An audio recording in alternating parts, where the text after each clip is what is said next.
Today on Real Talk, we have someone who was there actually during the Freddie incident. Can you talk about that? Sure. It was April 12th, somewhere around between 8:15 and 8:30, more close to 8:30. I was surfing the channels in my house, listening, trying to find Jamal Bryant or Dante Hickman or somebody. It was on a Sunday morning to get some spiritual guidance, and I heard this commotion outside, and I heard this young man hollering, "Why are you grabbing me? I haven't done anything, let me go." And I came to the window and looked out the window, and right across the street here, two bicycle police had this young man, and they were pulling him to the curb, and he said, "Let me go, I haven't done anything. Why are you grabbing me?" And they threw him down, and the next thing you heard was him hollering and screaming, "Get your knee out my back. You're hurting my neck. I can't breathe. I have asthma." And he screamed loudly, "Ah!" So I tried to shake my wife and wake her. And she was sleeping because she had been on the computer half of the night trying to find something.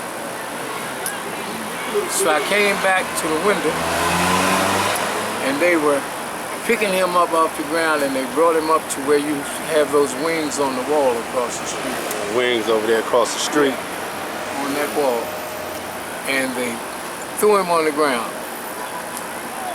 And two police cars pulled up right here in front of my door.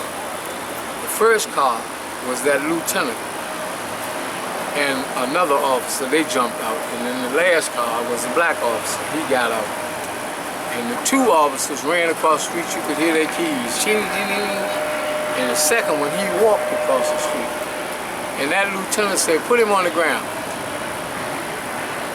And they brought him from over there and put him right there in that driveway and laid him on the ground. And the lieutenant got in his back and was sitting on his legs, and the boy hollered, "Get off my legs, get off my legs, you're hurting my neck, you're hurting my back. Please, somebody help me. God, please, somebody help me," kept screaming. And I shook my wife, and she finally started becoming coherent. And I said, "Baby, get up and tell me what's going on. Please, tell me what's going on." And they finally got him shackled.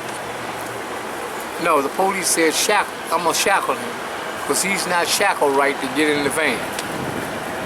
So when they finally got him shackled, the boy was hollering, "Get off my legs." He said, "Shut the fuck up." That's exactly what that lieutenant told me. They picked him up off of the ground, and this boy's feet was just like this. He couldn't move them. And they drug him, literally, to the van. And my wife said, "Ooh, baby, they dragging him to the van." I don't know who he is. They putting him in the van, and they put him in the back of the van. The van that pulled in forward into that driveway, and they put him in the van. And then they all stood out talking, as they do. I guess getting their shit together. And the van backed out and made a right and went around the corner around Mount Street. And my wife and I were sitting there talking. And I said, "Baby, that boy was really hurt. That really kind of got to me, just hearing him scream and holler like that. That boy was in serious pain." And after these trials started, and I heard how they twisted all of that malarkey they had, talking about this boy was kicking the van, it was no way possible. He couldn't raise his damn foot as far as I'm raising mine off of these steps. How could he possibly kick a damn van? You know, and all of that rough ride. They may have given him a rough ride, I don't know. I wasn't around there to witness that. But what I witnessed here was a brutal abuse of a young man, which was not justified from what, after all the evidence being said. It's not against the law to run down the street. if it is all of these kids that's out here playing every day would be jumped on and brutalized. So, I mean, and then an invisible knife came from nowhere. He didn't have a knife in his hand when they stopped him. So what was the reason for him being stopped? They say they searched him and they found a knife, but the knife was of legal size. So what was the reason for him being stopped? I mean, it's a lot of things that need to be questioned with these people. I mean, anytime that you can manipulate the government as the FOP did, they have too much power and they need to be alleviated of some of the power that they have.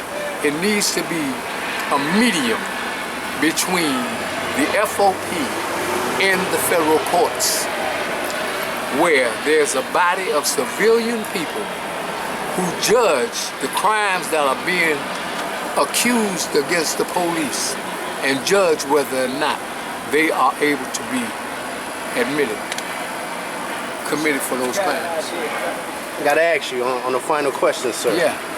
How do you feel about the press conference here today and what she had to say? Marilyn Mosby, I commend her.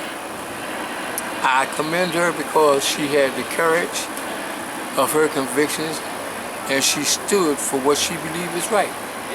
She tried those police on the evidence to which she had. It wasn't her fault that that judge batted down most of the evidence that she submitted and said it was inadmissible. The grounds that he gave was just as stupid as the grounds that these police gave, the excuses that they gave. Each and every one of them were guilty of one crime and they're not guilty of another. And the crime of not administering any help to that young man who was on the ground, plainly in pain, crying out for help from anybody, anywhere. And it got to me, and I still hear that young man's cries in the night. Sometimes in the day, I'm sitting out here, and I still see his body laying, looking up, handcuffed behind like this, looking up at my window, hollering, "Somebody please help me." And that's why today that mural is on that wall around there for Freddie Gray. Because I felt terrible that a young man could be abused that way by the police. And when them young men came to me and asked me about the mural, I stipulated one thing: no profanity, no politics, just something to tribute this boy, to dedicate his life to. And they did a magnificent job. The artist was from London, and he followed the instructions that I gave him as far as what we wanted. And I'm satisfied with that mural. I really appreciate your time, sir. It's no problem. Thank you. You're welcome. God bless. All right, I'll be